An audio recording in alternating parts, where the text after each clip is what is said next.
What's going on, guys? Cyn for the win here, and it's that time again. The first round is over. Second round matchups have been set, and what a crazy first round it was. Just a lot of weird stuff happening. Bruins Leafs going to 7 games. I honestly did not see that coming.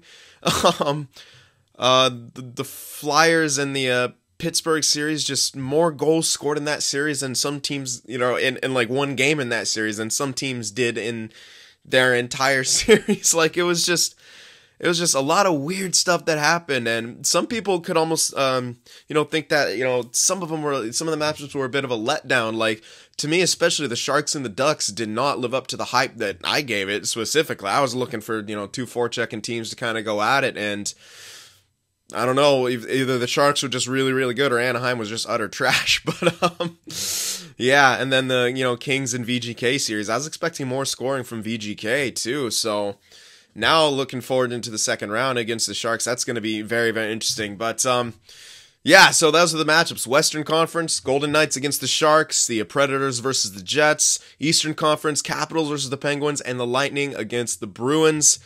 And, man, let's just talk a little bit about some of those first round things. Now, I wasn't able to catch all the series, obviously. I watched as many games as I could. I tuned into at least one game from every single series besides the Lightning and the Devils one. I never got to see a game in the Lightnings and the Devils series, so not really able to break that down too much. But I mean, like, first round between the Kings and Vegas, there's some really good hockey being played, albeit very low scoring, but it was some pretty good hockey. And in the end, man, it just came down to Kings' offense is bad.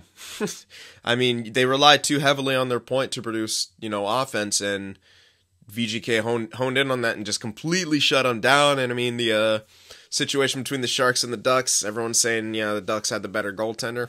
Yeah, about that. Didn't really work out that way. Just a lot of things, like, in this first round, it just seemed like didn't go the way that everyone thought we were. But that's what can happen in the playoffs. I mean, the Winnipeg versus Minnesota. I mean, Minnesota just kind of got handled again, and just get rid of Boudreau, you'll be fine. Trust me, get rid of Boudreau, you'll make it out of the first round. And and then the Capitals Blue Jackets.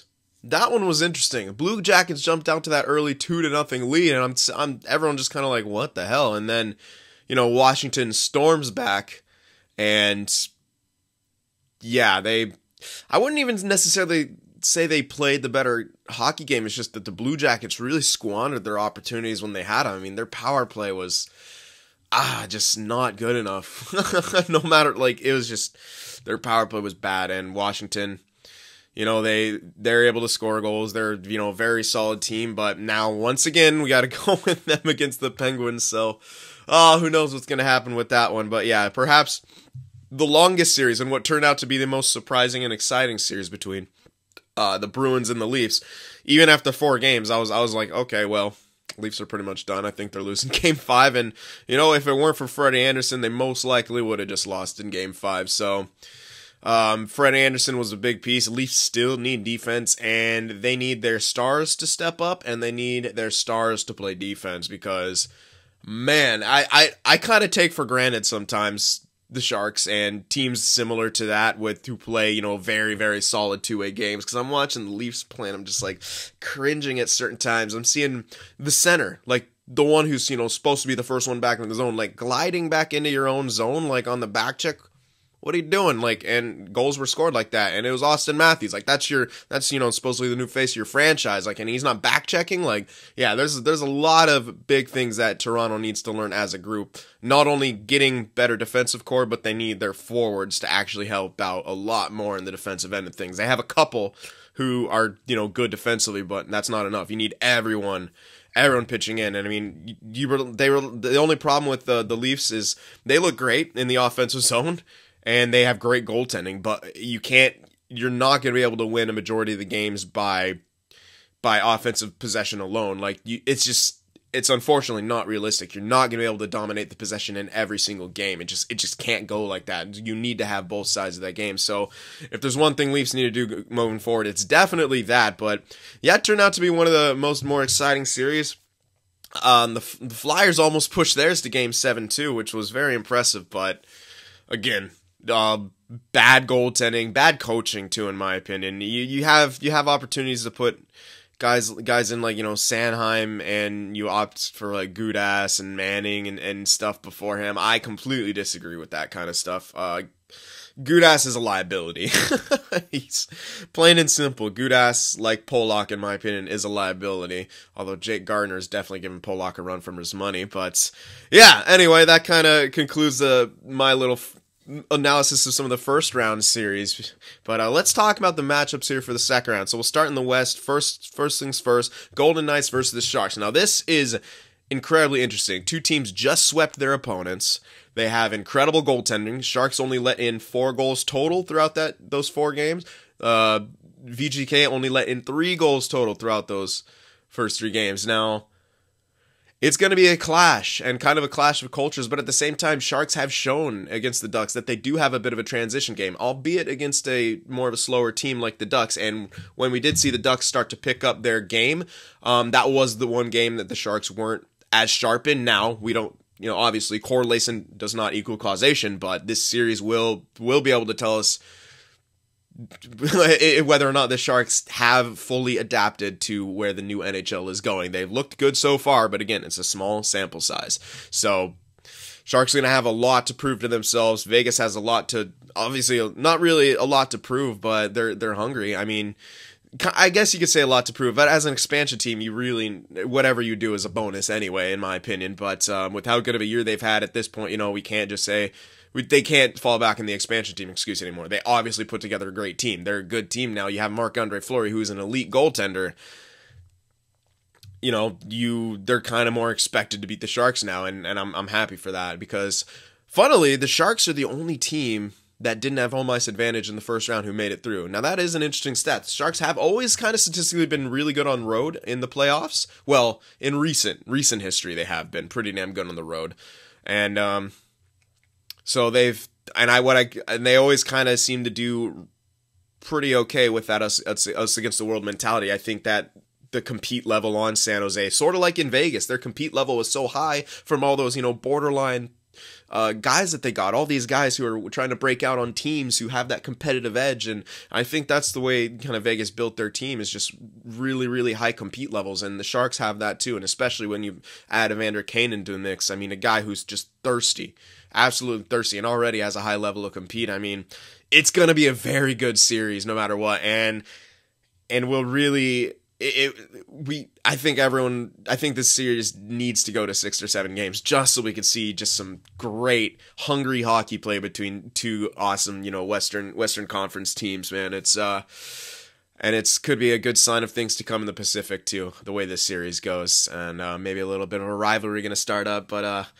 yeah, it's either way, it's going to be a great series. Next up, the Predators versus the Jets. Now, this is kind of like, what you can consider maybe almost like, you can't really say the best of the best, but in a way it kind of is. I mean, they both looked really good against their respectful opponents. Now, granted, it was Colorado, but at the same time, like I said, Colorado, if given the big opportunities, could have made a big push. Now, obviously, they didn't get as far as they, maybe have wanted, but at the same time, it's Nashville. I mean, Pekka Rinne, they're a tough team. Nashville's an incredibly tough team, and now that they're going up against Winnipeg, this is going to be a crazy series. Now, I've seen some people saying, like, Nashville in 5 and stuff like that, but dude, you cannot count Winnipeg out. They proved a lot in their series, and the questions that I wanted answered after that series were answered. Is Hellebuck going to show up? Yes, he did. Hellebuck showed up. Patrick Laine showed up. What they needed to get out of their players, they got against Minnesota. And you can say what you want about the cross check to the head. Yeah, it should, it's definitely really bad. Might have altered the course of the game, but you can't. I disagree with blaming the entire series on that. You still need to score. They were shut out in that game. Yeah, sure, kills momentum, blah blah blah. You still had all the other time to score. You still had another game. You still had other times to be able to push that series onwards. Like I said, I don't think that you can blame an entire series on that. You can maybe blame a goal on it, but again, you still have all this other time to be able to put the puck in the net, all these other games, and failure to execute, and it happens, man. So Minnesota, again, I think your biggest problem is coaching. Dubnyk was great, but he was maybe a bit inconsistent. And whereas I thought it would be the other way around, Hellebuyck would have flashes of greatness and be more inconsistent, but he was, I'd say, maybe more consistent than Dubnyk. It's hard to say. I wasn't able to watch all the games, and not even full games when I was able to watch them. But from what the things that I saw, that was kind of like the tale of that series is that Winnipeg just put forth a more consistent game, more consistent goal scoring, and they got the job done. So, yeah, what else can you say, man? All right, so we're going to move over to the East now. Capitals against Penguins. Well, can we break this down any further? I mean, to faced each other. How many years in a row has this been in the second round? Oh, everyone in hockey, besides people living in Pittsburgh, want Washington to win. I think that's pretty clear. We want to see Ovi go farther, man. Crosby's had his stuff, man. He's got 3 cups now, last 2 in a row, and we all don't want a three-peat. Come on, man. It's hard enough congratulating the Pens 2 years in a row. Do not make it 3, please. But yeah, when it comes down to it, though, I mean, once Washington got their game going, and once they got, obviously Holtby coming back helps a whole hell of a lot, but once they got their game going, I mean, they won the games, albeit some of them you could, some lucky goals in there and overtimes and stuff like that, you could say, at least that one, that kind of bounced around on everyone before going in, but at the same time, you still won 4 straight, and you're still... that's no accident that many times. I mean, yeah, there's going to be lucky bounces in hockey. That happens. It benefits everyone from time to time. But it just seemed that Washington, in the end, I think, did deserve to win that series. Though they still need a lot to improve upon, because that's Columbus. I mean, you're going up against Pittsburgh now, and Pittsburgh has incredible offensive potential, and you cannot turn the puck over. We saw it with the Flyers. We saw it in 2016 in Stanley Cup Finals. If you turn the puck over against that team, bad things are going to happen, because they're that good, and they're very deep. I mean, they're very deep. They got 3 big lines who can put up a lot of points. And obviously Washington's going to have a much better chance than the Flyers do, but I don't know. Is this Washington team as strong as other years? Postseason wise, that's what's most important, postseason wise. And again, regrettably, I wasn't able to catch as many as the Washington Columbus games as I wanted to, but I had a funny caught more of the Pittsburgh games, and they still look good. Though Pittsburgh, they're not as sound defensively as they were in the past, nor is their goaltending as solid. I think Murray is still kind of inconsistent, and they're gonna have to tighten up against a team like Washington, who I think has a much more consistent attack than the Flyers do, and that's just playoff history, even season-wise history. I mean, yeah, the Flyers definitely squandered a lot of opportunities, especially when it came to the power play. I don't think Washington will do that as quick, but again, you don't know. It's different team strategies, different everything. So it's going to be just another classic Capitals Penguins matchup, and I think most of us are pulling for the right thing. Now, this next one, initially I was going to think that this series would be very close, Lightning versus Bruins, but after what was displayed in the last 3 games of that Bruins and Leafs series, I'm thinking Lightning are winning in 5 or 6 now. Just plain and simple. Sorry, Bruins fans, but you did not play good hockey in those last 3 games. That was just, especially in, I think, Game 6, they're trying to be way too cute with the puck. And the Bruins aren't built for that, in my opinion. Bruins are kind of built like a very straightforward type style. You keep it simple, you're able to find success. You play well defensively, you're able to find success. And as we saw, they started to get overwhelmed by that Leafs attack, and they were making defensive mistakes. And in my opinion, you can't really blame Rask for the volume of goals that were going in, because there were a lot of terrible turnovers by the Bruins, and that led to goals, and just getting beat out by harder work in a lot of cases, like Marchand on the power play getting beat by Kapanen.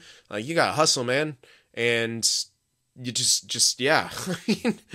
It was a great move by Kapanen too. Rask's got no chance on that. You got to back up your goalie. You can't put him in that situation. And for a team that has that reputation of being so solid defensively and not leaving their goaltender out to dry. That's very telling if that's happening against a team like the Leafs. And if you think the Leafs defense is amazing, I think the Leafs offense is so amazing. I think the Lightning's offense is just as potent, if not more so. So Bruins have really got to change something in their approach and really get back to their identity as a team, and that's I think their only really hope of being able to beat the Lightning. Other than that, I don't see a way that it can happen with it, at least with the way that we saw them play in their last 3 games. Yeah, don't get me wrong, Pasternak's great. DeBrusk is really starting to break out, but against the team with as shoddy defense as the Leafs were, I expected maybe a bit more. Obviously, Game 7, they got the goal scoring that they needed, and makes a bit of sense. But they did allow quite a few goals again. And like I said, a team that's supposed to be that highly defensive can't do that, because the Lightning have a better defense than the Leafs. And their goaltender is, I think, just as good. Vasilevsky and Freddie Anderson are about on the same level. So it's going to be interesting, man. This second round is going to be filled with great stuff. I can't wait. I will still be doing the Sharks Cynalysis, so watch for one of those later tonight after the game. And that will just about do it. So I hope you guys enjoyed this. Let me know what you think about these series down in the comments. Your predictions. If you think I'm wrong about something, definitely let me know. We'll chat it up down there. All right, guys. So I hope you enjoyed it, and I'll see you in the next one. If watching my videos just isn't enough sin for you, be sure to go over there on Twitter and shoot me a follow, and you could even join our Discord server as well to talk with some of the other sinners out there. The links to both are in the description.